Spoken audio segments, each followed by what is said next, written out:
এই ভদ্রলোক ইনি একটি অশিক্ষিত লোক, যে চিন্ময় বাবু পুরোপুরি অশিক্ষিত মানুষ, অথবা শ্রুত এবং কৌশলী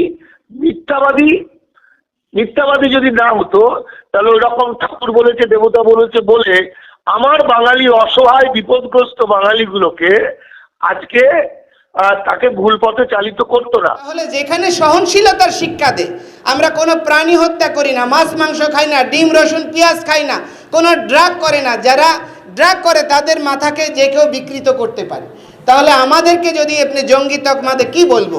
বাংলাদেশে কোনো আপনার ঘটনাবলী আছে ইসকনের কোনো ভক্ত কাউকে হত্যা করেছে, কাউকে লুট করেছে, কোনো মাদক কারবারিতে যুক্ত আছে, কোনো আপনার কি বলে মানি লন্ডারিংয়ে যুক্ত আছে, কোনো রাজনৈতিক অভিধাতে যুক্ত হয়ে কোনো রাজনৈতিক দলের বিপক্ষে রোল প্লে করেছে?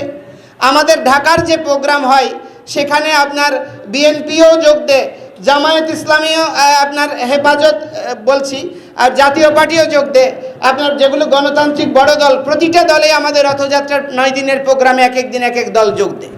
এবং আমাদের এখানে দেখেছেন 5ই আগস্ট পরবর্তী আমরা ইসলামী শাসনতন্ত্র আন্দোলন, হেফাজত ইসলাম থেকে শুরু করে সবার সঙ্গে আমরা কথা বলেছি, জামায়াত ইসলামীর সঙ্গে কথা বলেছি, এবং আমরা প্রত্যেকটি মতাদর্শের প্রতি সহনশীল রোল প্লে করি।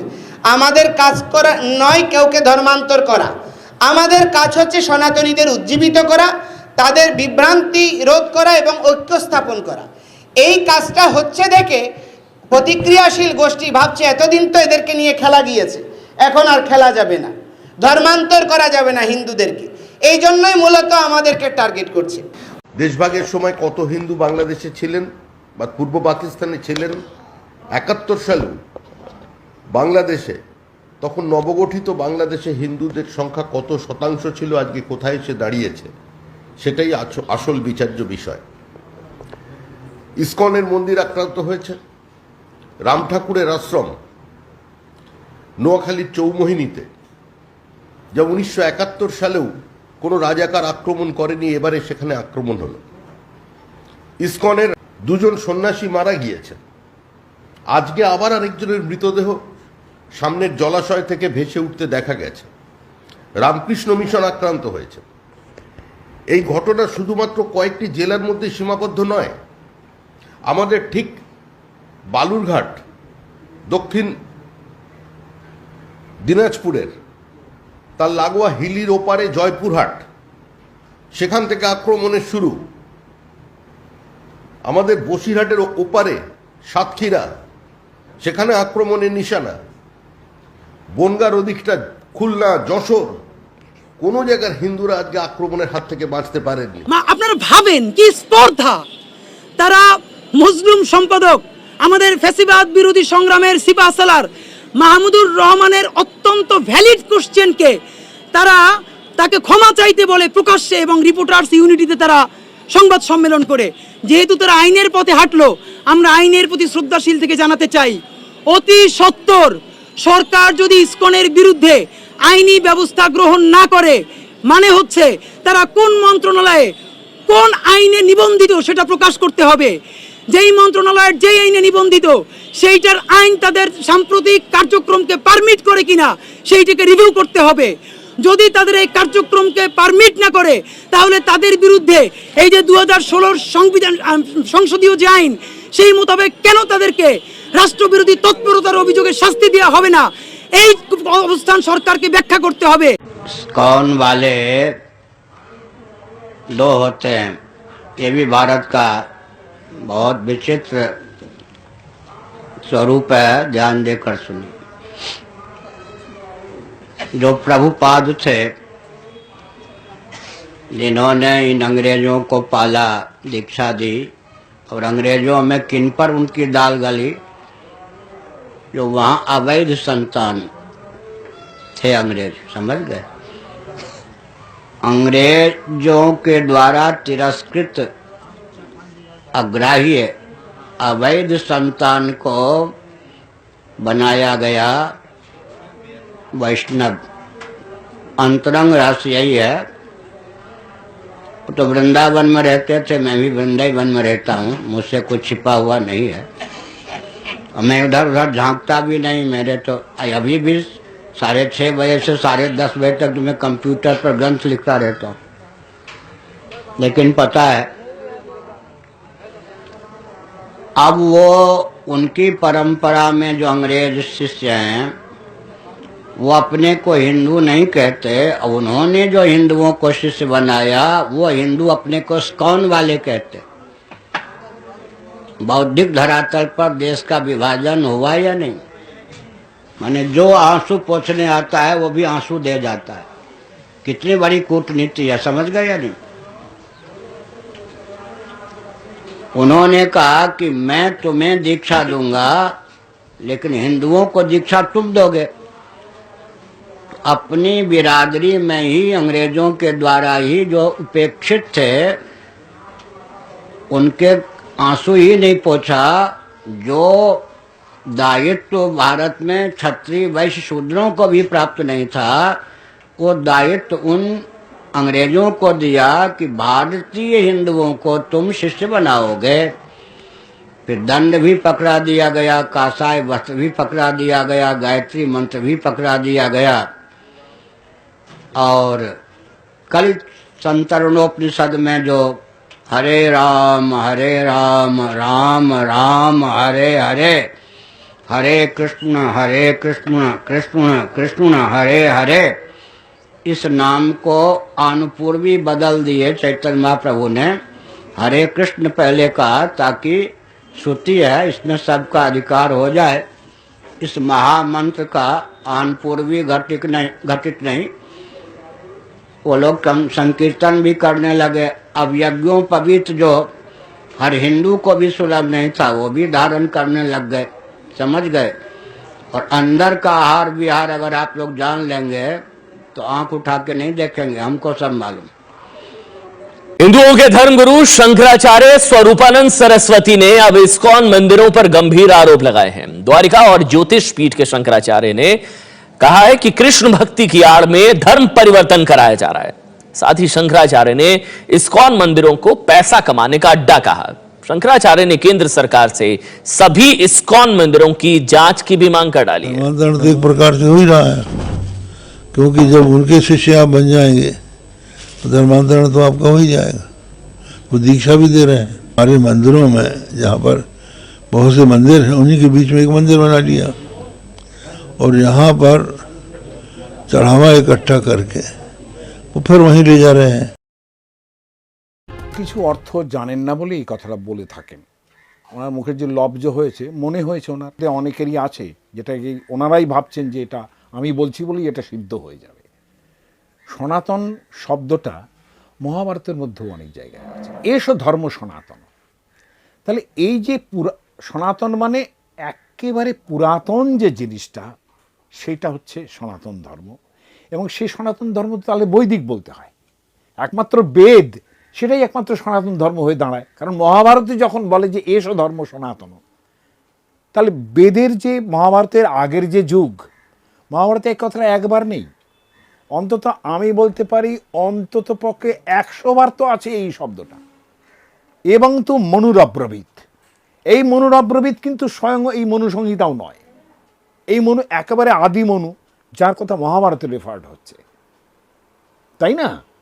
এখন ঠিক সেই রকমভাবেই এসো ধর্ম সনাতনে যখন মহাভারতে অন্তত 100 বারের ওপরে ব্যবহৃত হয়েছে এই যে শব্দ, সেখানে অবধারিতভাবে সেটা বৈদিক এবং উপনিষদিক ধর্মের কথা বলবে যে এটা এসো ধর্ম সনাতন। তাহলে এখন যারা বলছেন লব্জ যে আমরা সনাতনী মতে চলি, তারা কি বৈদিক ধর্ম পালন করছে? হিন্দু শব্দটাই তো সেদিনকার। হিন্দু আবার কোত্থেকে এলো? বিষ্ণু পুরাণের মধ্যে আছে যে বর্ষং তদ ভারতং নাম ভারতী যত্র সন্ততি। এই হচ্ছে ভারতবর্ষ এবং এর সন্তানরা হচ্ছে সব ভরতের ছেলেমেয়েরা। তো এই তো আমরা তো ভারত শব্দটা ভুলেই গেলাম। হিন্দু কবে থেকে এলো? হিন্দু তো চলেনি। হিন্দুটা মুসলমান যারা রাজত্ব করতেন এখানে, তারা মুসলমানদের সেগ্রিগেট করার জন্য যেটা আলাদা ধর্ম আর এটা হচ্ছে আলাদা ধর্ম, দে আর হিন্দুজ। শব্দটা কে প্রথম প্রয়োগ করেছিলেন? ডেরিয়াস। তিনি যখন সিন্ধু নদীর ওই অঞ্চলটা দখল করেছিলেন তখন তিনি বলেছেন হিন্দু, এবং সেটা কি গ্রিক ভাষায়, আমাদের দন্তস্ব তালব্যস্য অনেক জায়গাতেই গ্রিক ভাষাতে দন্ত হয়, যেমন হেপ্টা, সপ্ত হেপ্টা, হ্যাঁ, শতম হান্ড, হয়তো সেরকমভাবে সিন্ধুর ওই যে অঞ্চলটা, এই অঞ্চলটাকে তিনি ডেরিয়াস বলেছিলেন যে দের আর হিন্দুস। তাহলে হিন্দুস অথবা ইন্দুস, ইন্দুও হয়, ইন্ডিয়ান কথাটা অনেক ভালো সেই দিক থেকে, কিন্তু এই যে হিন্দু শব্দটা তো চাপা পড়েছিল। আলেকজান্ডারের আগে যে শব্দ ব্যবহার হয়েছে সেই শব্দ তো চাপা পড়েছিল। মহাভারত, রামায়ণ, পুরাণ, একটা কোনো জায়গায় আপনি হিন্দু শব্দটা দেখাতে পারবেন না, নো হোয়ার। কিন্তু ভারত তো দেখাতে পারবেন 100 বার, শতবার দেখাতে পারবেন, কিন্তু হিন্দু শব্দ তো কোথাও নেই। যদি এত বড় হিন্দু একটা ব্যাপার হতো তাহলে তো রামায়ণ, মহাভারত, পুরাণের মধ্যে কোথাও পেতাম শব্দটা। তাহলে কিসের সনাতন? হিন্দুটা কি সনাতন? মোটেই না।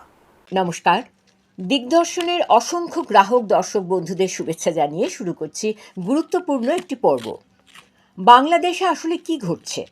বাংলাদেশের সংখ্যালঘু ধর্মীয় সম্প্রদায়ের ওপর অত্যাচারের বিরুদ্ধে যে বিক্ষোভ সমাবেশের নেতৃত্ব দেন বাংলাদেশ ইসকন মন্দিরের প্রধান চিন্ময় কৃষ্ণ দাস ব্রহ্মচারী, তাকে রাষ্ট্রদ্রোহের অভিযোগে চট্টগ্রাম পুলিশ গ্রেপ্তার করে।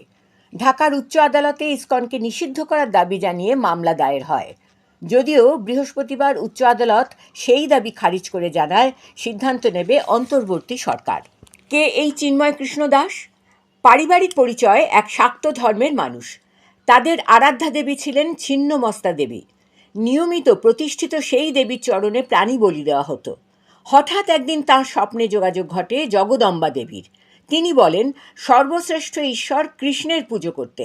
বাংলাদেশের ঘটনার প্রতিবাদে বিজেপির মদতে বঙ্গীয় হিন্দু জাগরণ মঞ্চ যখন বাংলাদেশ হাইকমিশন অফিস ঘেরাও করতে যাচ্ছেন, তখন বাংলার উদ্বাস্তু সমস্যার গবেষক, লেখক ও প্রতিবাদী গণ আন্দোলন কর্মী করলেন বিস্ফোরক মন্তব্য। দিগদর্শন চ্যানেলের সম্পাদক সুজিত চট্টোপাধ্যায়ের সঙ্গে ফোনে একটি সাক্ষাৎকার। হ্যালো, নমস্কার মানিকবাবু। আজকে আপনাকে একটু বিরক্ত করছি। এই মুহূর্তে বাংলাদেশের যা ঘটনা প্রবাহ চলছে সে ব্যাপারে আপনার মন্তব্য জানার জন্য।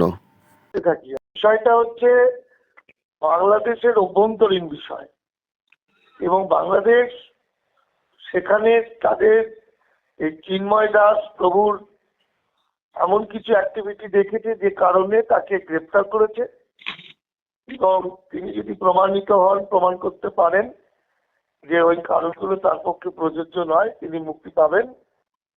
এটা ভালো, এটা ওদের নিজস্ব বিষয়। আর আজকে যে ওকে নিষিদ্ধ করেনি ইসকনকে, সেটাও একটা ভালো দিক।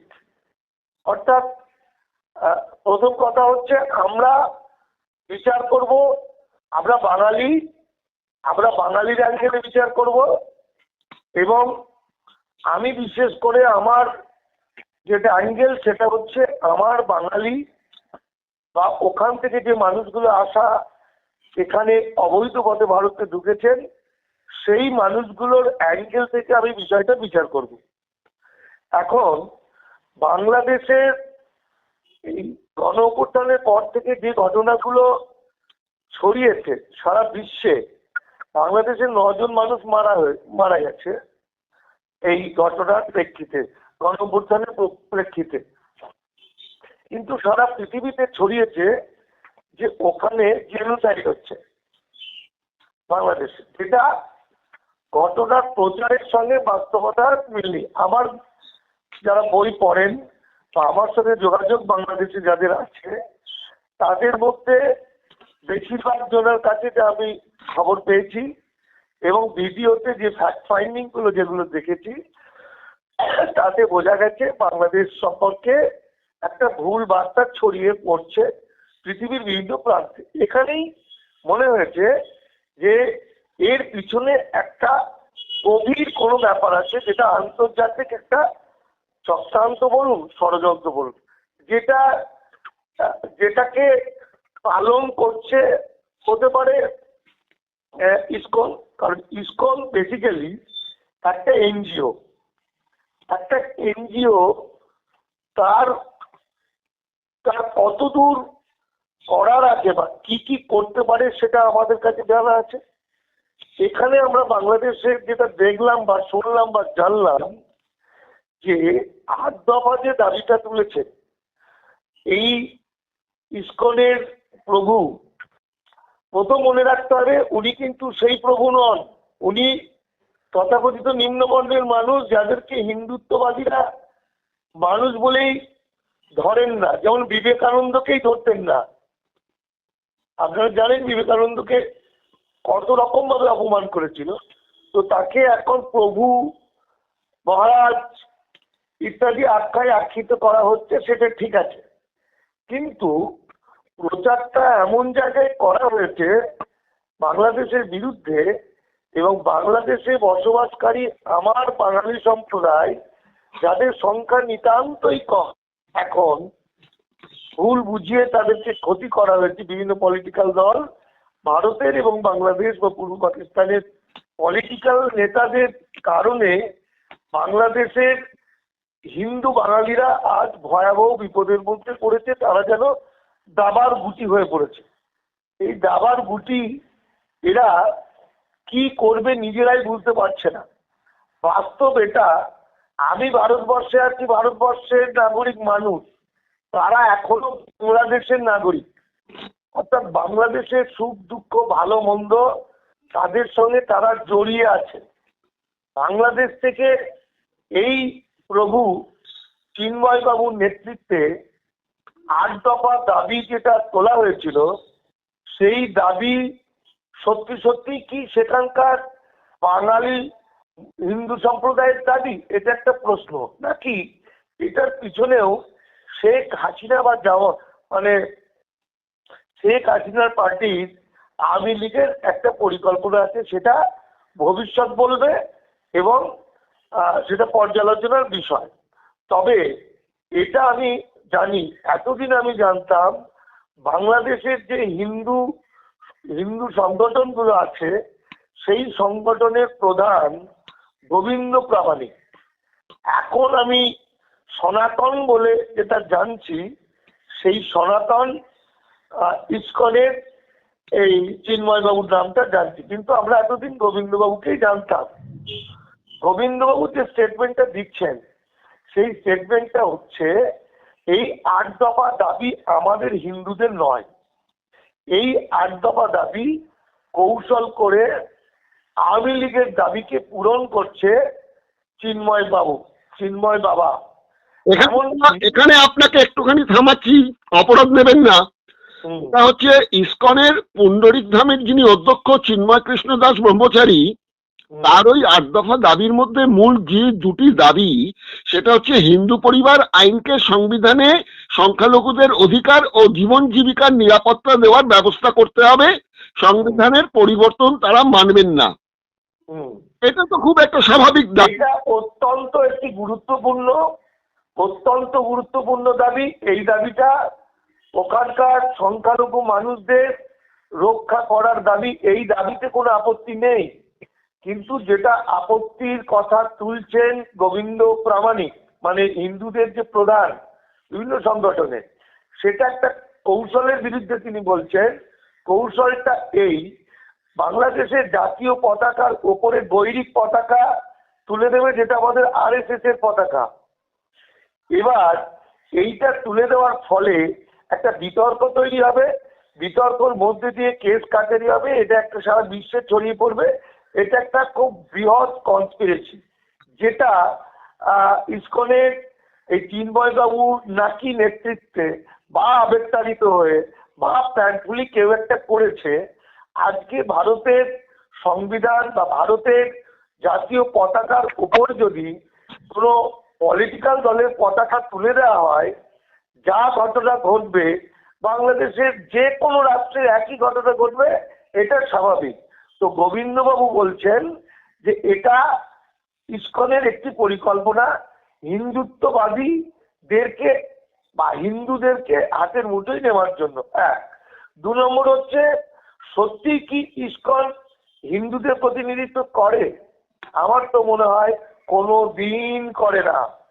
ইসকনের সঙ্গে হিন্দুত্ব বা হিন্দুইজমের কোনো সম্পর্ক নেই।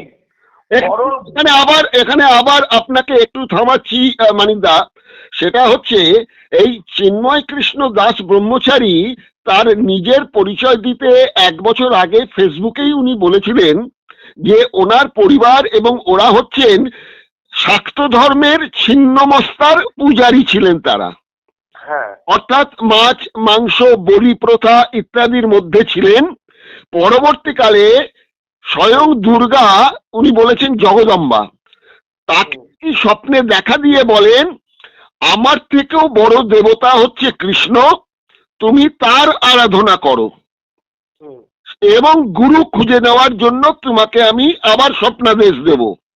পরবর্তীকালে নাকি তিনি আবার স্বপ্নাদেশ পান, ইনি গুরু খুঁজে পান যিনি ওই বৈষ্ণব তন্ত্রের একজন ধারক বাহক, তার কাছে তিনি যান এবং পরবর্তীকালে তিনি প্রভাবিত হন ইসকনের আমাদের অভয় প্রভুপাদের প্রতি। সুতরাং ওই শাক্ত ধর্মের যার কথা আপনি বললেন, ওই শাক্ত ধর্মের প্রতিনিধি আমাদের চিন্ময় কৃষ্ণ দাস, ইনি কিন্তু কনভার্ট হলেন বৈষ্ণবেতে এবং উনি মাছ মাংস বলি এসব তো ছাড়লেন, তার সঙ্গে সঙ্গে উনি নিরামিষাশী হলেন এবং বৈষ্ণব ধর্মে চলে এলেন। উনি নিজেই, ওনাকে কিন্তু ইসকন জোর করে বৈষ্ণব বানাননি। উনি দেবী দুর্গার সঙ্গে কথোপকথন করেছেন স্বপ্নে, তার ভিত্তিতেই তিনি ডিসিশন নিয়ে করেছেন। এটা 1 নম্বর কথা। 2 নম্বর কথা হলো যে আমাদের এখানকার মিডিয়াও যেটা বলছে না সেটা হচ্ছে যে হিন্দুদের ওপর অত্যাচার হচ্ছে 100 ভাগ মানা উচিত এটা এবং বাস্তব। কিন্তু সেদিনকে যে প্রথম দিন ঘটনাটা ঘটলো এই চট্টগ্রামে, সেদিনই কিন্তু এই যে যারা হিন্দু ইসকনপন্থীরা খেতে গিয়ে হিংস আন্দোলনে নামলেন, যদিও বৈষ্ণব ধর্মে হিংসা আন্দোলনের কোনো কথা লেখা নেই, অহিংসার কথাই বলা আছে, কিন্তু হিংসার পথে যাওয়ায় একটি তরুণ আইনজীবী যার নাম সাইফুল ইসলাম আলিফ, তাকে কিন্তু ভাবে মারা হয়েছে। এবং এখন যে কথাটা উঠে আসছে যে এই তরুণ আইনজীবী সাইফুলকে খুন করেছে হিন্দুরা করেনি, এদের ভিড়ের মধ্যেই ছিল আওয়ামী লীগের কয়েকটি লোক। হতে পারে সেটা তদন্ত সাপেক্ষ, কিন্তু আমার যেটা বলার বিষয় সেটা হচ্ছে যুগে যুগে যুগে যুগে আমার ভারতবর্ষের যে মহামানবরা এসেছেন মানুষের মুক্তি দেওয়ার জন্য, সেই বুদ্ধদেব হোক, সে শ্রী চৈতন্যই হোক, সে হরিগুরুচাঁদ ঠাকুরই হোক, এই মানুষগুলোকে বা এই ধরনের আর কোনো প্রভু মানে সমাজ বিপ্লবীরা যারাই এসেছে, এই সমাজ বিপ্লবীদেরকে বিকৃত করে হিন্দুত্ববাদীরা মানে নরেন্দ্র মোদী অমিত শাহের মতো ভারতের যে বিজেপি RSS হিন্দুত্ববাদীরা তারা ক্যাপচার করে নিয়েছে এবং গল্প ছড়িয়ে তাদেরকে একটা করে ঈশ্বর বানিয়ে দিয়েছে। যেমন এই বৈষ্ণব দর্শন হচ্ছেন ব্রাহ্মণ্যবাদের বিরুদ্ধে দর্শন। ব্রাহ্মণ্যবাদ হিন্দুত্ববাদ বলে এখন প্রচার করছে, এটা একটা যেন কম্বাইন্ড কিছু। অর্থাৎ বৈষ্ণব শ্রী চৈতন্য দেবের যে বৈষ্ণব ধর্ম, সেই ধর্ম ছিল ব্রাহ্মণ্যবাদ হিন্দুত্ববাদের বিরুদ্ধে একটা জেহাদ, একটা সমাজ বিপ্লব, তাই তো? যেভাবে বৌদ্ধ ধর্মকে ক্যাপচার করে নিয়েছিল ব্রাহ্মণ্যবাদীরা, যেভাবে হরিগুরুচাঁদ ঠাকুরের সম্প্রদায়ের যে নীতিমালা, তার যে বেদ বিধি বিরোধিতাকে ক্যাপচার করে নিয়ে আজকে মতুয়ারা ব্রাহ্মণ্যবাদীদের পায়ে লুচি করেছে, ঠিক একইভাবে এই যে ইসকন কখনো ওরা সাইনবোর্ড দেওয়া প্রচার করা একটা বৈষ্ণব সম্প্রদায়, নট হিন্দু, কারণ এই তথাকথিত হিন্দুদের বিরুদ্ধেই বৈষ্ণব। আর সেখানেও এরা কিন্তু প্রকৃতপক্ষে বৈষ্ণব ধর্মের বৈষ্ণব নয়। বৈষ্ণব অনেক উদার, বৈষ্ণব হিংসা পরিহার করে, বৈষ্ণব মানবতার কথা বলে, বৈষ্ণব হিন্দু মুসলমানের কথা বলে না। মানিকদা এখানে একটা কথা বলি, আপনি যে বৈষ্ণববাদের কথা বলছেন আমাদের মাথায় রাখতে হবে যে ভারতবর্ষে কিন্তু বৈষ্ণববাদ 2 রকমের আছে। একটা হচ্ছে উত্তর ও পশ্চিম ভারতীয় বৈষ্ণববাদ, একটা হচ্ছে আমাদের গৌড়ীয় বৈষ্ণববাদ। এই গৌড়ীয় বৈষ্ণববাদ কিন্তু ব্রাহ্মণ্যবাদের বিরুদ্ধে লড়াই করেছে। উত্তর বা পশ্চিম ভারতীয় যে বৈষ্ণব তন্ত্র, তারা বরঞ্চ ব্রাহ্মণ্যবাদকে আরো বেশি আশ্রয় দিয়েছে। সুতরাং এই ইদানিং আমি দেখছি, ইদানিং বলবো না, অনেকদিন ধরেই সমস্ত রাজনৈতিক দল, সমস্ত বুদ্ধিজীবী একটা কথা বারবার বলেন, সনাতনী ধর্ম, সনাতনী হিন্দু ধর্ম। আরে সনাতনের সঙ্গে হিন্দু ধর্মের যেটুকু কাগজপত্র প্রমাণপত্র পাচ্ছি, সনাতন ধর্মের সঙ্গে তো হিন্দু ধর্মের কোনো যোগাযোগই নেই। হ্যাঁ, এটাই আমি বলছি যে এরা যে কৌশলটা করেছে সেটা হচ্ছে, যখন হিন্দু শব্দটা সব প্রচারিত হয়ে গেছে, হিন্দু একটি ফার্সি শব্দ, এই তথাকথিত আর্যরা বা এই আর্যরা 1950 মানে 19-এর দশকের প্রথম দিকে নিজেদেরকে হিন্দু বলতেন না, তারা নিজেদেরকে আর্যই বলতেন, ব্রাহ্মণই বলতেন। দয়ানন্দ সরস্বতী হিন্দু, তার সংগঠনের নাম কি আর্য সমাজ রেখেছে, সে কিন্তু হিন্দু সমাজ রাখেনি। এমনকি আমেরিকায় গিয়ে বিবেকানন্দ কিন্তু বেদান্তের কথা বলেছেন। হ্যাঁ, তিনিও বলেছেন আর্য। একদম তাই। তো এখানে সনাতন সনাতন বলে যে কথাটা উঠে আসছে, সনাতন হিন্দু, এটা একটা প্রচার ছাড়া কিছুই নয়। তার কারণ ইদানিং মোহন ভাগবত বলতে শুরু করেছেন, RSS প্রধান, ইদানিং সুপ্রিম কোর্টও বলেছে যে হিন্দু কোনো ধর্ম নয়, হিন্দু একটা সংস্কৃতি। এবং এরা কায়দা করে তখন কি নেবো বলে একটা সনাতন শব্দ লাগিয়ে দিয়েছে, যে সনাতন শব্দটার সঙ্গে হিন্দুর কোনো সম্পর্ক নেই। সনাতন হচ্ছে বৌদ্ধ নীতিমালা এবং লৌকিক ধর্ম, একদম লৌকিক ধর্ম, মানে প্রাচীন যুগ থেকে, যেটা প্রাচীনের সমাজ ব্যবস্থা বৌদ্ধরাই ছিল।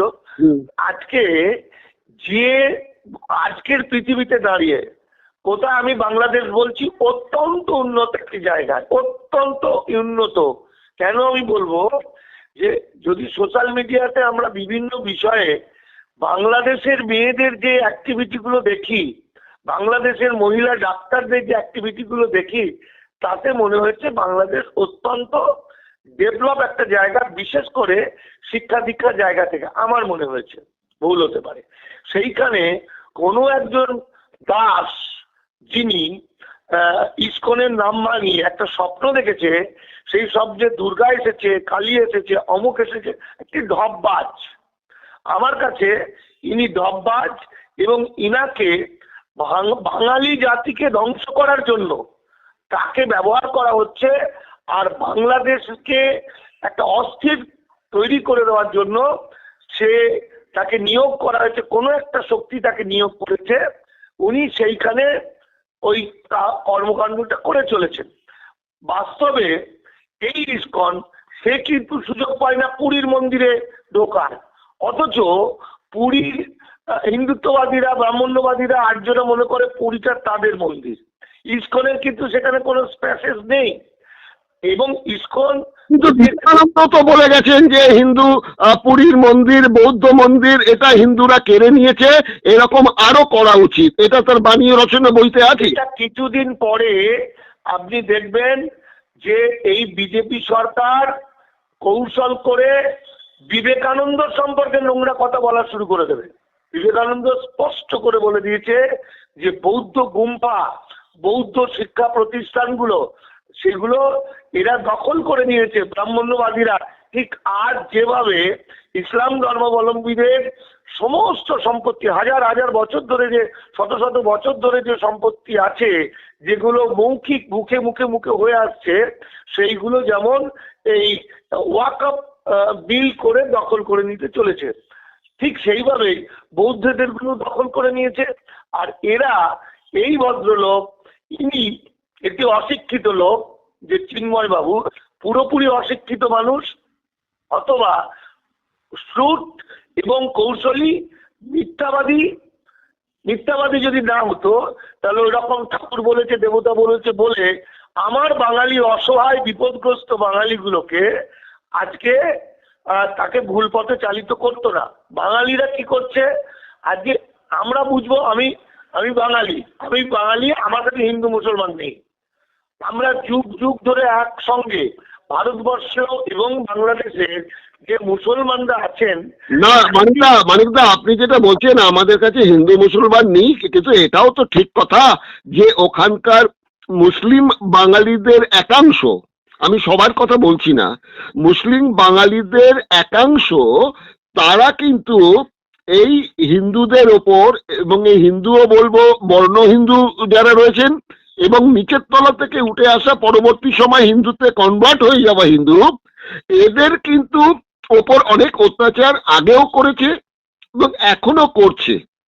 দেখুন প্রশ্নটা অন্য দাদা, সেটা হচ্ছে এই কবে থেকে 1947-এর পরবর্তী সময় আমি বাদ দিচ্ছি, 2014-তে যবে থেকে বিজেপি ক্ষমতায় এসেছে, বাংলাদেশের যে স্ট্যাটিস্টিক্স দেখছি তাতে দেখছি এই হিন্দু মুসলিম ঘৃণা এবং তাদের মধ্যে মারামারি সংঘর্ষ এগুলো কিন্তু বাড়তে শুরু করে দিয়েছে 2015।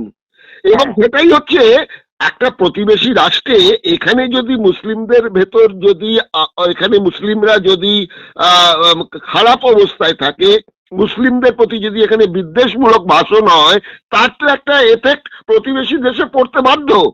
দেখুন ভারতবর্ষে এ যাবৎ যতগুলো মুসলিম মানে এই কিছুদিন ধরে এনআরসি এনপিআর এর পর থেকে যতগুলো ওই ট্রেন পোড়ানো সহ অনেকগুলো মুসলিম মৌলবীদের যে নোংরামি খুন করা আমরা খবর পেয়েছি, তার বেশিটাই ফ্যাক্ট ফাইন্ডিং করে দেখা গেছে হিন্দুরা মুসলমান সেজে, হিন্দুরা বোরখা পরে এই ঘটনাগুলো ঘটিয়েছিল। এ কথা ঠিক, মুসলিমদের মধ্যে যারা মৌলবাদী আছে, হিন্দুদের মধ্যে যারা মৌলবাদী আছে, এরা কেউ মানুষ নয়, এরা মানব জাতির কলঙ্ক এবং শত্রু। তো বাংলাদেশের যে মুসলমানরা আছে, এই শিক্ষিত সম্প্রদায়রা, এরা কিন্তু ধর্মান্তরীভূত মুসলমান, এরা ইসলামের ধর্ম নিয়েছেন। ইসলাম তাদের অনেক শিক্ষা দিয়েছে, যে শিক্ষা আমার হিন্দুত্ববাদীরা নেয়নি, হিন্দুত্ববাদীদের পুরো উল্টো।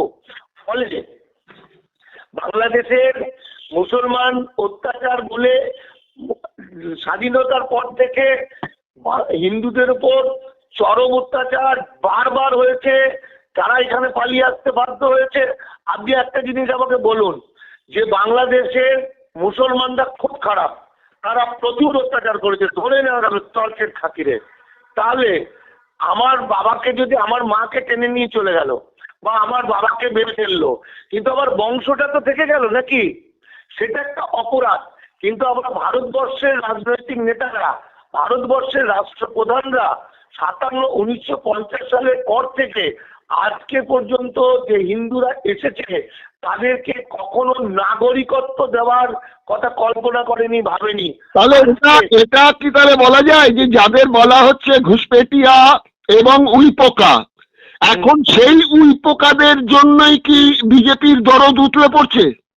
উইপোকাদের জন্য এটা কৌশল। যদি সত্যি সত্যি বিজেপি হিন্দুদের জন্য কিছু করতে চায়, সত্যি সত্যি করতে চায়, তাহলে আমরা স্যালুট করব এবং তাদেরকে মানে বলবো হ্যাঁ সত্যি হিন্দুদের জন্য করেছে।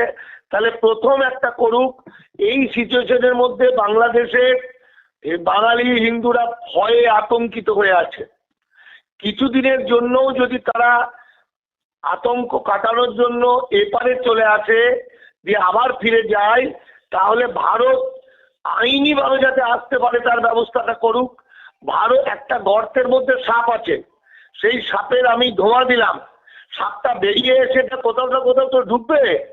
আর এখানে পশ্চিমবঙ্গের ভারতবর্ষ সরকার কি করেছে, ধোঁয়া দিচ্ছে, ওখানে হিন্দু নিধন হিন্দু নিধন হিন্দু নিধন হিন্দু নিধন করছে, ওখানে জয় শ্রীরাম বলাচ্ছে, ওখানে জয় মোদিজি বলাচ্ছে, ওখানে অখণ্ড ভারত মানে বাংলাদেশকে দখল করে নেবো বলছে। এইসব কাহিনী ছড়িয়ে একটা বিদ্বেষ তৈরি করছে, শুধু মুসলমানদের বিরুদ্ধে নয়, বাংলাদেশে যে ধর্মনিরপেক্ষ প্রগতিশীল চিন্তাবিদ মানুষ তাদের বিরুদ্ধেও একটা বিদ্বেষ তৈরি করছে এখানকার আরএসএস বিজেপি কৌশল করে।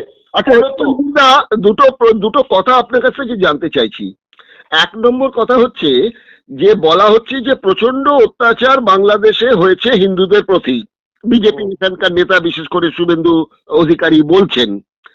একটু আগে ইসকনের যিনি এক সাংবাদিকের প্রশ্নের উত্তর দিচ্ছিলেন টিভিতে, কলকাতার একটি চ্যানেলেতে, প্রথম সারির একটি চ্যানেলে, তিনি এখানে বললেন যে সারা পৃথিবীর 30টা দেশে 850 ইসকনের মন্দির আছে, তার মধ্যে 100টা মন্দিরই হচ্ছে বাংলাদেশে এবং 7টা মন্দির হচ্ছে ঢাকা শহরে।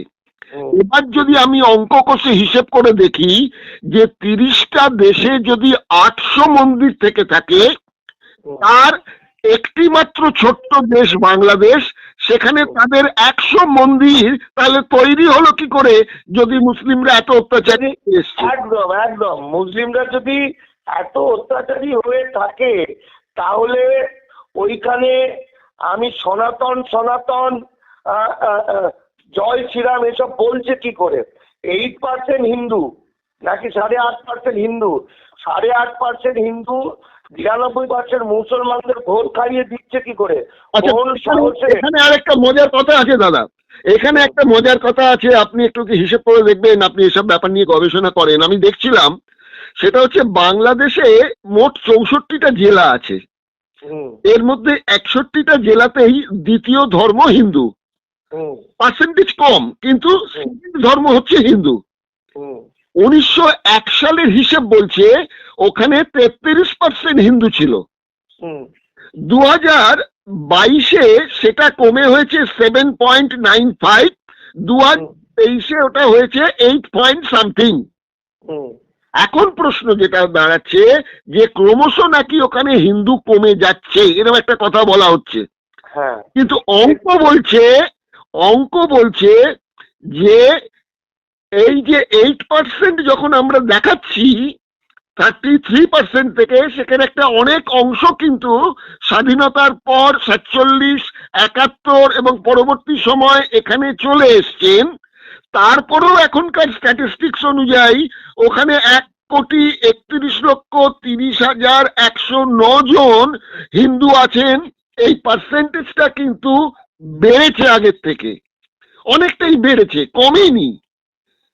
আর দেখুন আরেকটা কথা মানিকদা, সেটা হচ্ছে বলা হচ্ছে যে ওখানেতে প্রতিনিধি মানে আইনসভা হোক বা অন্যান্য প্রতিনিধি যে পার্সেন্টেজ হিন্দু আছে সেই তুলনায় কিছু নেই, এরকম বলা হচ্ছে। ঘটনাটা সত্যি কথাই।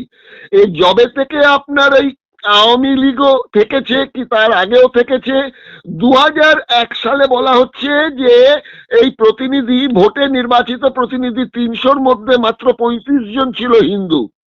সংরক্ষিত মহিলা আসনে 50-টির মধ্যে 4টিতে ছিল হিন্দু। মন্ত্রী 47 জনের মধ্যে 3 জন ছিল, যা 6%। এইরকম করে করে জায়গাটা দাঁড়াচ্ছে। পশ্চিমবঙ্গে কি অবস্থা?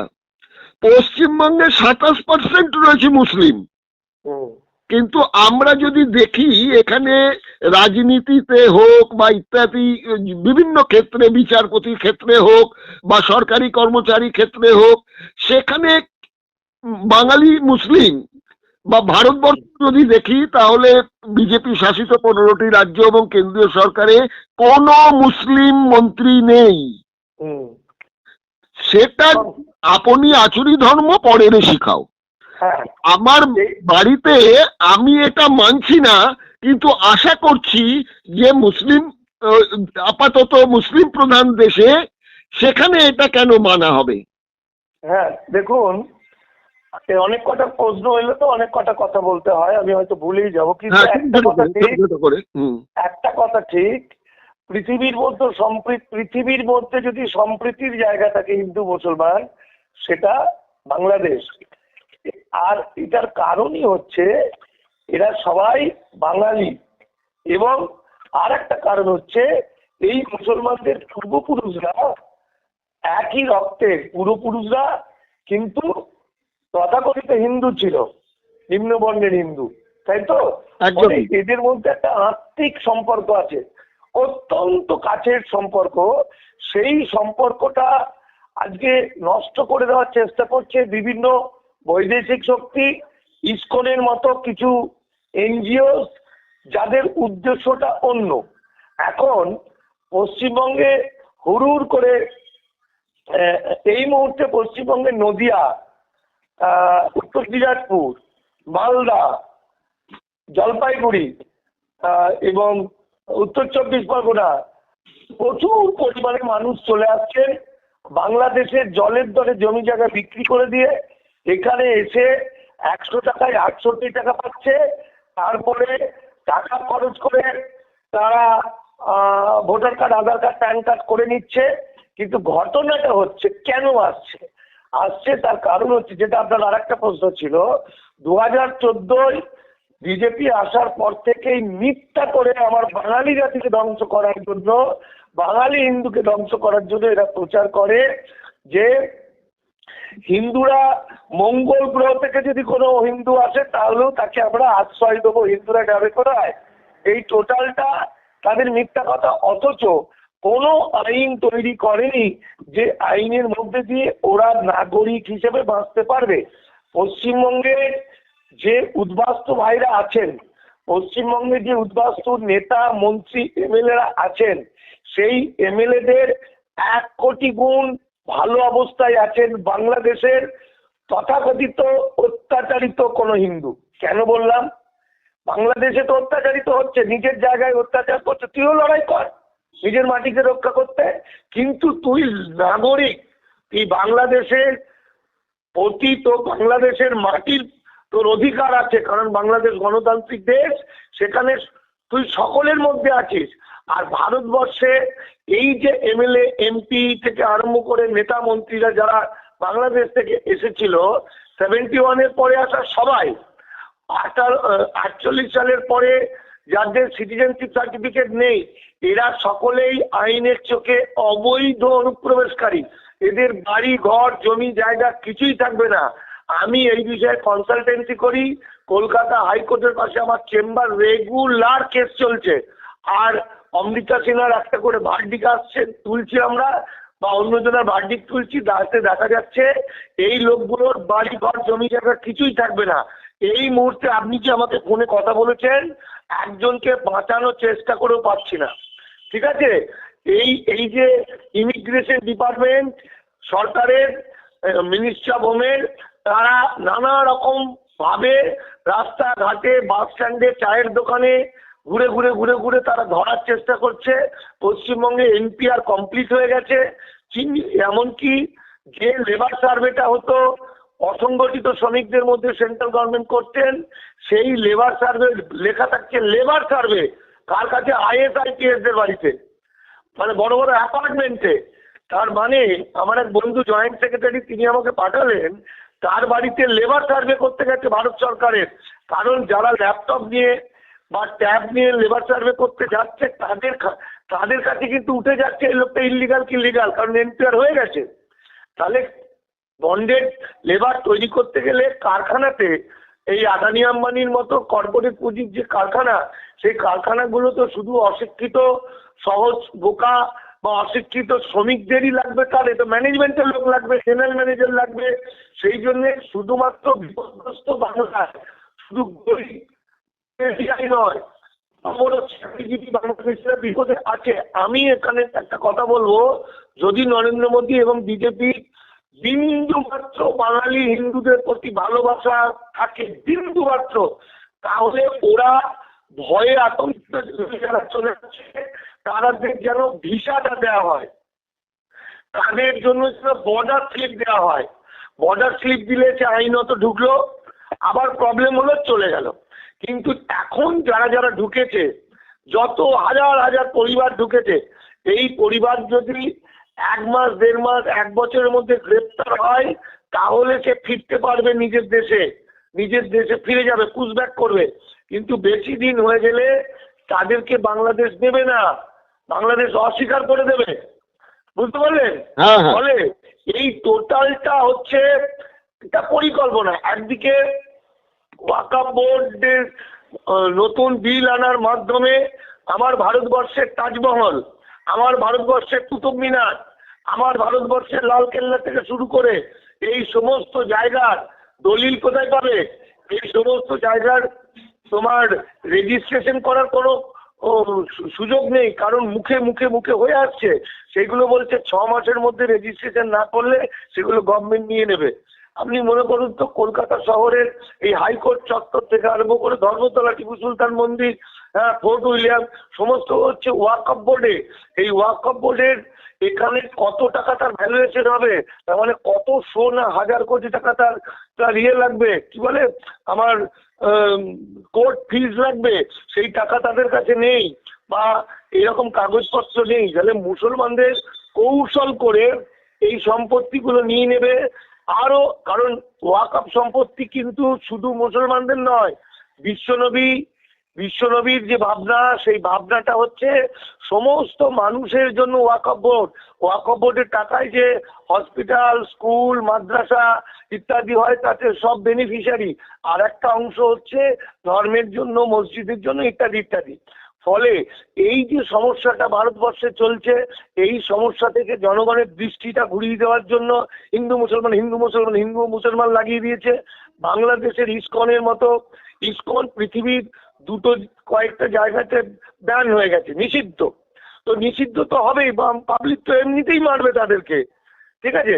তো এই যে ভয়াবহ শক্তি, এই শক্তিগুলো শুধুমাত্র বিজেপি সরকার আসার পরেই এই ইসকনকে মাথায় তুলছে। কিন্তু আমাকে বলুন যে এই প্রায় 4-5 লক্ষ লোকের জমায়েত হচ্ছে বাংলাদেশে ইসকনের এই ব্রহ্মচারীজিকে গ্রেপ্তারের পর। এত মানুষকে ইসকন ওখানে 100টা মন্দির প্রতিষ্ঠা করার পর তাদের তো একসঙ্গে একত্রিত করতে পেরেছে ইসকনই। না, শুধু তাই নয়, এই যে আপনার কাছে আমি তথ্য পেলাম 100টা ইসকন মন্দির করেছে, এটা শেখ হাসিনার জন্য করতে হয়েছে। আজকে শেখ হাসিনাকে চলে যেতে হলো, পালাতে হলো, গণ অভ্যুত্থান হলো, তার মধ্যে অনেক ঠিক ভুল থাকতে পারে, সেগুলো আমরা তাদের অভ্যন্তরীণ ব্যাপার, তারা বুঝবে। কিন্তু বাংলাদেশে যে একটা কিছু ঘটছিল, ভয়ানক কিছু ঘটছিল, তার প্রমাণ যেমন উনি নিজেই বলেছিলেন যে আমার কাছে কাজ করতো সেই লোকের আজকে 400 কোটি টাকার মালিক, নিজেই স্বীকার করেছেন প্রধানমন্ত্রী। আর আজকে আপনার কাছে আমি শুনছি ইসকনের মতো একটা এনজিও, একটা মিথ্যা, কি বলবো, এর সঙ্গে ভগবানের কোনো সম্পর্ক নেই, হিন্দুত্বের কোনো সম্পর্ক নেই, বরং শ্রী চৈতন্যের বৈষ্ণবকে এরা অপমান করছে। হ্যাঁ, তাদের 100টা মন্দির, তার মানে 100টা মন্দির হতে দিয়েছে, তার মানে প্রচুর পরিমাণে মানুষ ইসকনের সদস্য হচ্ছে। এগুলো মুসলিমরা সেইভাবেই, গণতান্ত্রিক দেশ বলেই সেইভাবে মেনে নিয়েছে, বুঝতে পেরেছো? এটা তো একটা পজিটিভ কথা। তাহলে বাংলাদেশের বাঙালিরা খুব বিপদের মধ্যে আছে। এরা না ঘরকা না ঘাটকা, এরা ভারতবর্ষে যে কজন ঢুকেছে, যে প্রায় 5 কোটি মানুষ যাদের মানে যারা এসেছিল, তাদের সন্তানদেরও জন্মগত নাগরিকত্ব ভারতবর্ষে নেই। এই 5 কোটি মানুষ এখন কোথায় যাবে? বাংলাদেশ তাদের নেবে না, বাংলাদেশের জায়গা নেই, তারা এখন কোথায় যাবে? আর বাংলাদেশের যে বাঙালি হিন্দুরা আছে, তারা নিজের দেশের গন্ডগোল লাগাচ্ছে, নিজের দেশের জাতপাত বেশি করছে। তারা ওখানেই যেসব ভিডিওগুলো দেখি মাথা খারাপ হয়ে যায় দেখে, যে ওখানে, আরে ভাই ওটা বাংলাদেশ, আলাদা একটা রাষ্ট্র, ওখানে মোদিজির জয়গান হচ্ছে, ওখানে ভারতবর্ষ যাতে বাংলাদেশকে দখল করে অখণ্ড ভারত এসব কথা বলছে, আসলে নিজের পায়ে কুড়ুল মারছে। মানুষ বাঙালি আবেগী, এই আবেগতাড়িত বাঙালিরা তারা নিজের পায়ে নিজে কুড়ুল মেরে নিজের সর্বনাশ করছে। আমি চাই, আচ্ছা, এর মধ্যে বিজেপি ডিসিশন নিয়েছে, রাজ্যে বিজেপির নেতার কথায় শুনলাম আমরা, যে বাংলাদেশ বর্ডারে এই বেনাপোল, পেট্রাপোল, এই বর্ডার গুলো তারা আর কি ব্লক করে দেবে, যাতে ওখানকার লোক এখানে না আসতে পারে, খাদ্যের আদান প্রদান, অমুক তমুক, এগুলো সমস্ত লোক এখানে যাতে না আসতে পারে লিগালি, ভালো করে বুঝতে হবে জায়গাটা। ইলিগাল ভাবে, অবৈধ পথে সব সময় আসার জন্য এখানকার মন্ত্রীরা, পলিটিক্যাল বিজেপি নেতারা বর্ডারে এমন কথা বলে দিয়েছে, তাদের ঢুকিয়ে নিচ্ছে, তাদের ঢুকিয়ে নিয়ে তাদের ভোটার কার্ড, আধার কার্ড করিয়ে দিচ্ছে। তাদেরকে ভোটের কাজে লাগাবে মস্তান হিসাবে। না, আপনি শুধু বিজেপির কথা বলছেন কেন? বাম আমলে বামেরা বা তৃণমূল আমলে তৃণমূলরা কি করেনি? বলতে দিন, আমি কমপ্লিট করি। বলুন। যে আমার কাছে যে তথ্য উঠে এসেছে সেই তথ্যতে শুধু বিজেপি নয়, তৃণমূল নেতা, তার নাম হচ্ছে তারক চন্দ্র, তৃণমূল নেতা, একদম গ্রাউন্ড লেভেলের নেতা, এও একটা ইলিগাল মাইগ্রেন্ট।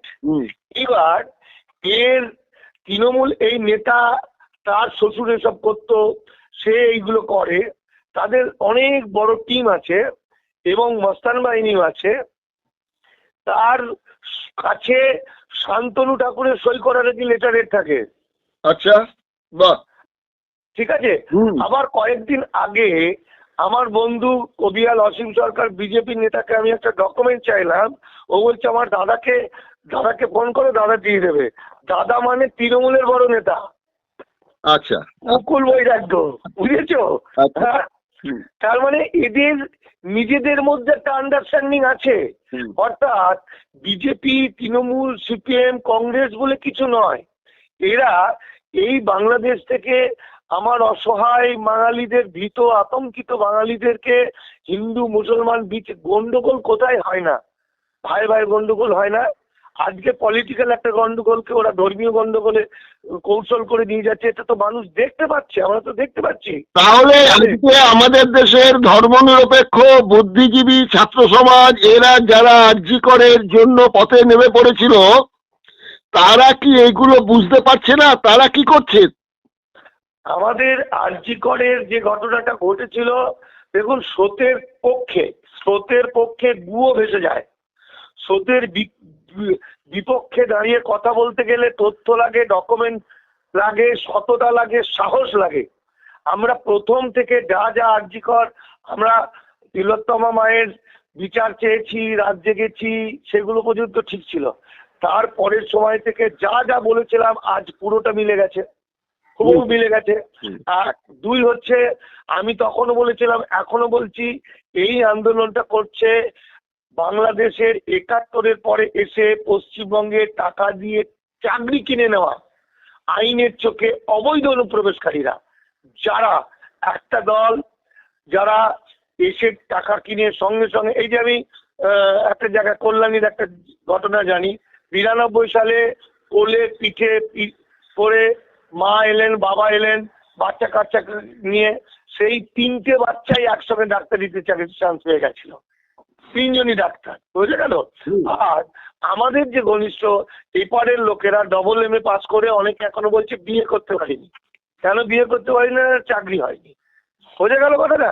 তাহলে এই যে ওপার থেকে যদি ওরা না আসতো, তাহলে কি হতো, ওখানে সংখ্যাটা ওদের 25% 30% হয়ে যেত, তাহলে মুসলমানদের প্রায় কাছাকাছি এসে যেত, তাই তো?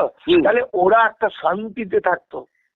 যদিও বাংলাদেশে আপনি কথাটা তুলেছেন, পশ্চিমবঙ্গের সংখ্যালঘু মানুষদের উপর যা অত্যাচার, ভারতে, পশ্চিমবঙ্গের আমি বাদ দিচ্ছি, পশ্চিমবঙ্গ ভারতের একটা ব্যতিক্রম জায়গা, যে ভারতে যে মুসলমানকে কেন এখানে কি সংখ্যালঘু দলিতের উপর অত্যাচার হয়নি? হচ্ছে না?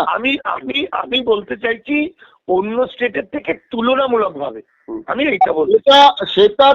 সেটা তো হচ্ছে আমাদের এখানকার বাঙালিরা, হিন্দুরা অনেকদিন আগে থেকেই উদার, তার একটা বড় প্রমাণ। সারা ভারতবর্ষে কোন মুসলিম হোটেলে আপনি কোন হিন্দুদের খেতে দেখবেন না, কিন্তু এই বাংলায় যে বিখ্যাত নামের মুসলিম রেস্টুরেন্ট গুলি আছে, সেখানে গিয়ে সেখানকার বেশিরভাগ গ্রাহকই কিন্তু হিন্দু বাঙালি। একদম তাই, এটা ভারতবর্ষে কোথাও নেই। হ্যাঁ, যতক্ষণ না বন্ধ করতে পারবে বিজেপি, ততক্ষণ পর্যন্ত ওরা এখানে পেনিট্রেট করতে পারছে না। যদি এর পিছনে আছে কমিউনিস্ট পার্টি, 1945 যোশী 1945 সালে সে আর ম্যানিফেস্টোতে, কমিউনিস্ট পার্টির ম্যানিফেস্টোতে বলছে ভারত বাংলা ভাগ করতে হবে বর্ণ হিন্দুদের জন্য, মানে বর্ণ হিন্দুদের জন্য বলেনি। সেই সময় ওরা 1946 সালের মধ্যে বড় লোক বর্ণ হিন্দুরা 4 কোটি 5 কোটি 4,90,000 চলে এলেন। তার মধ্যে ছিলেন ডাক্তার প্রশান্ত রায় মন্ত্রী, প্রশান্ত সুর, যিনি স্বাস্থ্যমন্ত্রী ছিলেন, কমরেড। তাহলে এরা চলে এলো, এরা সবাই নাগরিক হয়ে গেল। তারপরে 1950 সাল পর্যন্ত 12 লক্ষ 4,90,000 এলো। 1950-এর মধ্যে এলো 12 লক্ষ। এই 12 লক্ষ প্রায় সবাই হচ্ছে বর্ণ হিন্দু এবং পড়াশোনা করা। ওরা এখানে এসে চাকরি বাকরি গুলো পেয়ে গেল, সব নাগরিক হয়ে গেছে। নাগরিক হয়ে যাওয়ার পর ওরাই একটা সিস্টেম করে দিয়েছিল, 52 সালের পর পাসপোর্ট ভিসা ছাড়া কেউ আসতে পারবে না। মাইগ্রেশন দেওয়া শুরু হলো, নিম্নবর্ণের মানুষরা আসতে পারলো না।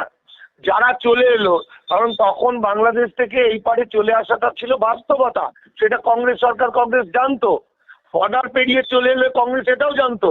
সেই লোকগুলোকে থাকতে দিল, সেই লোকগুলোকে ব্যবস্থা করলো, সেটাও কংগ্রেস জানতো। কিন্তু তারা কারো নাগরিকত্বের জন্য কোনো সার্টিফিকেট দিল না।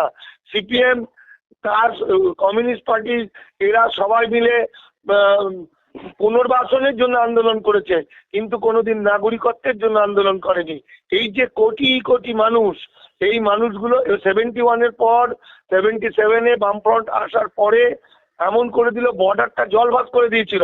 ওরা এসেই চাকরি বাকরি করেছে। এমন এমন কেস পাচ্ছি দাদা, একটা ছেলে দেখা যাচ্ছে 4টে বাবা হয়ে গেছে, মানে কাগজ জোগাড় করতে করতে, বুঝতে পেরেছেন? হ্যাঁ হ্যাঁ হ্যাঁ। 4টে কাগজ জোগাড় করেছে 4টে বাবার নাম দিয়ে। ফলে 71-এর পরে তো নাগরিকত্ব পাওয়ার কোনো সুযোগ ভারতবর্ষের নেই। তাহলে 71-এর পরে যারা এসছে, 71-এর আগে সুযোগ ছিল মাইগ্রেশন ইত্যাদি ইত্যাদি। হ্যাঁ, 71-এর পরে আসা সবাই ইল্লিগাল মাইগ্রেন্ট। এই ইল্লিগাল মাইগ্রেন্ট গুলোকে সিপিএম এখনো পর্যন্ত একটা অন্যদিকে নিয়ে চলে যাচ্ছে। তারা তিলোত্তমা জাস্টিস করে যাচ্ছে। আর সেই সুযোগে তাদের বাড়িতে এসে ইমিগ্রেশনের অফিসাররা তাদের বাড়ি চলে যাচ্ছে। সেই সুযোগে ভারত সরকার লেবার সার্ভে করছে এসব অফিসারদের বাড়িতে। এই টাইমের মধ্যে ঠিক চোর ধরো জেল ভরো আন্দোলন যখন হয়েছিল, ঠিক যখন চোর ধরো জেল ভরো আন্দোলন চলছে গোটা পশ্চিমবঙ্গে, তখন এখানে পশ্চিমবঙ্গে চলছিল এনআরসির কাজ, এনপিআর। আমি একাধিকবার মোহাম্মদ সেলিম, তাকে আমি শ্রদ্ধা করি, আমার বন্ধুত্ব আছে তার সঙ্গে, তাকে বারবার বুঝিয়েছি। সেলিমদা অনেক চেষ্টা করেছে, কিন্তু সিপিএম রাজি নয়। কেন রাজি নয় এটা আমি বুঝতাম না। আজকে গবেষণার কাজ করতে গিয়ে দেখছি ওরা ওদের ম্যানিফেস্টোতেই 1945 সালে লিখেছেন যে আমরা বাংলা ভাগ চাই, ভারত ভাগ চাই। বুঝে গেল কথা? তাহলে আজকে ব্রাহ্মণ্যবাদী নেতৃত্ব যদি থাকে, উচ্চ বর্ণের ব্রাহ্মণ্যবাদী নেতৃত্ব থাকে, সে সব দলই বলবে। টোটাল ঘটনাটা হচ্ছে বিজেপি বা কেন্দ্রীয় সরকার যা করছে সবটা আইন মেপে। আর আমরা আইনের ফাঁকে মানুষ জড়িয়ে গেছে, কারণ মানুষকে অ্যাওয়ার করা হয়নি, জানানো হয়। বুঝে গেল? আমি এটা খুব পরিষ্কার করে আপনি আমাদের এটা বললেন। এটা কিন্তু আরো পরিষ্কার হওয়ার দরকার আছে সাধারণ মানুষের কাছে। আরেকটা দিন আমরা এটা নিয়ে আরেকটা আলোচনা আমরা করব।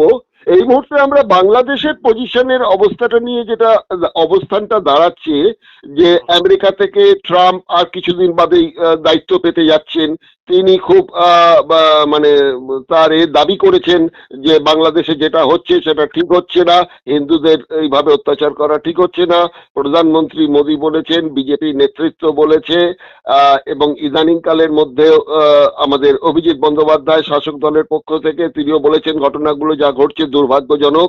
তবে এটা তো সত্যি কথাই, যেটা তো রাজ্যের কিছু করার নেই, এটা কেন্দ্রের করার ব্যাপার রয়েছে।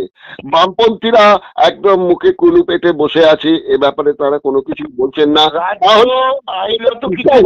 এটা দিশাহীনতা। দেখুন, এটা রাজ্যের বিষয় না, এটা কেন্দ্রের বিষয়।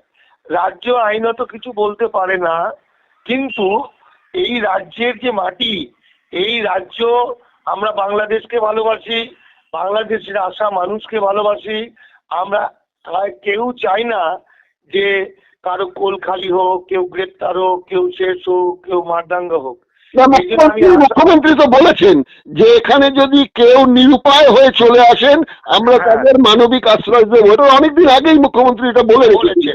আমি একটি ছোট্ট মানুষ হিসাবে, সমাজকর্মী, লেখক, গবেষক হিসাবে বলতে পারি, বাংলাদেশ আমাদের আবেগ।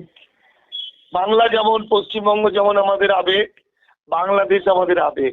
রাতারাতি দেশটা ভাগ করে দুটো বিদেশ করে দেওয়া হয়েছে, কিন্তু আমাদের হৃদয় এক। বাংলাদেশের হিন্দু ভাইরা, তারা একটু বিপদ আপদের মধ্যে ভয় আছে, তাদের ভয়টাকে কাটাতে হবে, সেটা মুসলিম ভাইদেরই দায়িত্ব নিতে হবে। না না, তারা তো নিল কিন্তু তারা তো সংখ্যালঘু। তো এখন ওখানকার উদারবাদী যারা উদারবাদী মুসলিম তারা কি করছে? ওখানকার মুসলিম ভাইদের বলছি, ওখানকার মুসলিম ভাইদের বারবার চেষ্টা করতে হবে যেন এই ছোট এই সংখ্যালঘু হিন্দুরা যাতে আতঙ্কিত ভীত না হয়, তাদেরকে আরো কাছে টানা। আর এদেরও, আমাদের ভাইদেরও, হিন্দুদেরও বুঝতে হবে যে ওই দেশটা তোমার নিজের, তোমার জন্মভূমি, তোমার মাটি, তোমার মায়ের মাটি। তুমি বিদেশ, ভারত যেহেতু বিদেশ, ভারতে বেআইনি পথে আসার চেষ্টা করো না।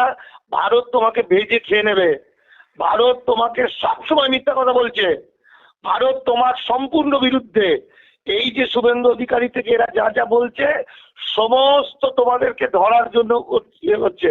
তোমরা বাংলাদেশে অনেক ভালো আছো। আমরা পশ্চিমবঙ্গে যে উদ্বাস্তু ভাইরা আছে তাদের প্রতি আমি বলবো যে তোমরা কখনোই বাংলাদেশের ঘটনা নিয়ে কোনো ফেসবুক হোয়াটসঅ্যাপ করবে না, কারণ ভারতের গোয়েন্দা বিভাগ তোমাদের চিহ্নিত করার কাজ দ্রুত করছে। বরং আমরা যারা এই পারের নাগরিক, যুগ যুগ ধরে বাস করছি, আমরা বাংলাদেশের সংখ্যালঘু ভাই বা হিন্দুদের বাঁচানোর জন্য, পাশে থাকার জন্য আমরা চিৎকার করব, আমরা অনুরোধ করব। আমরা বাংলাদেশের শিক্ষিত সমাজকে, মুসলিম সম্প্রদায়ের সমাজকে, মুসলিমদের ধর্মগুরুকে, সবার সঙ্গে আমরা যোগাযোগ করে আমরা মধ্যস্থতা করে ঝগড়াঝাটি যেটা আছে সেটাকে মিটিয়ে দিয়ে আমরা একটাই পরিচয় তৈরি করব যে আমরা বাঙালি। এর বাইরে আমাদের কোনো পরিচয় নেই। আমরা ভারতবর্ষের প্রকৃত সন্তান। আজকে নাই দেশটা বাংলাদেশ হয়েছে, আমরা বাংলাদেশের প্রকৃত সন্তান, আমরা ভারতের প্রকৃত সন্তান। আসলে আমরা কিন্তু এক। আমরা মোটামুটি একটা আন্দাজ পেলাম এবং দ্রুত পথ পরিবর্তন হচ্ছে বাংলাদেশে। বিষয়টা ক্রমশ ঘোরালো হয়ে দাঁড়াচ্ছে। তার মধ্যে এক অংশ হিন্দুদের তরফেও রক্ষণশীল এবং মুসলিমদের তরফে রক্ষণশীল ও বাংলার, তারা প্রত্যেকে কিন্তু এই ইন্ধনে কিন্তু আরো বেশি করে তারা কিন্তু ঘি ঢালছে। এই অবস্থার মধ্যে বাঙালির জাতিসত্তা, হিন্দু মুসলিম এই ধর্মীয় বিভেদের জায়গাটাকে ভুলে বাংলা সংস্কৃতি রক্ষার দায় দু তরফের। এখানে কিন্তু ওপার বাংলার যারা উদারপন্থী মুসলিম আছেন তাদেরও কিন্তু এগিয়ে আসতে হবে ওখানকার হিন্দুদের পাশে দাঁড়ানোর জন্য। তারা এগিয়ে আসছে। তা আমাদের কাছে অনেক খবর আছে, আমরা সোশ্যাল মিডিয়াতে, বিভিন্ন চ্যানেলে, আজকে বলুন তো, প্রসঙ্গটা আমার অন্য জায়গায় যাচ্ছে, এখানে শেষ করবো, আপনি করে দেবেন। বলুন তো, আজকে ওখানে বাঙালিদের উপর, বাঙালি হিন্দুরা যে ভয় পাচ্ছে, তাদের উপর অনেক রকম অত্যাচার যদি হয়, কিভাবে আমরা জানতে পারলাম? আমরা জানতে পারছি যে চ্যানেলগুলোর মাধ্যমে। সেই চ্যানেলগুলোই তো মুসলমানরা চালায়। যে ভিডিওগুলো, যে লেখাগুলো, সেগুলো তো মুসলমানদের করা। আবার হয়েছে ওখানে প্রথম আলো বলে যে সংবাদপত্র বা টিভি আছে, তার ওপরও কিন্তু হামলা হয়েছে ওই রক্ষণশীল মুসলিম সম্প্রদায়ের।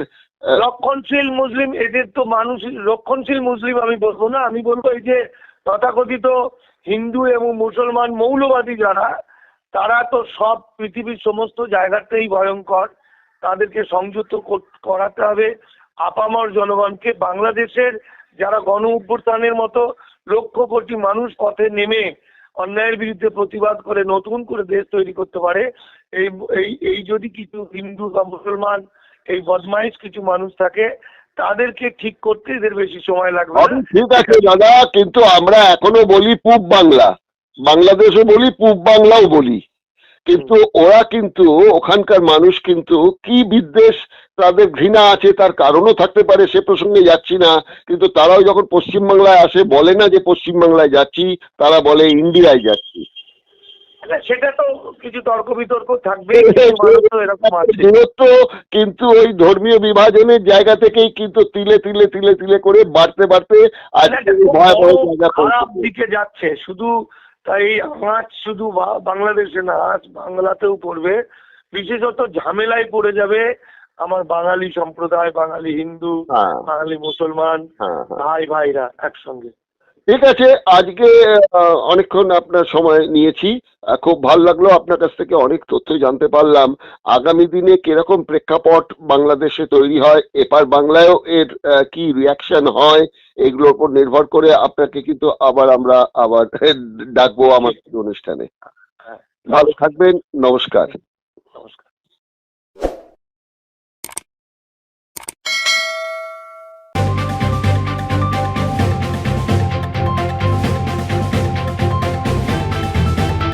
রংহীন সংবাদ আর অজানা তথ্যের জন্য দেখুন দিগদর্শন, 10-এর পাশে, দেশের সাথে।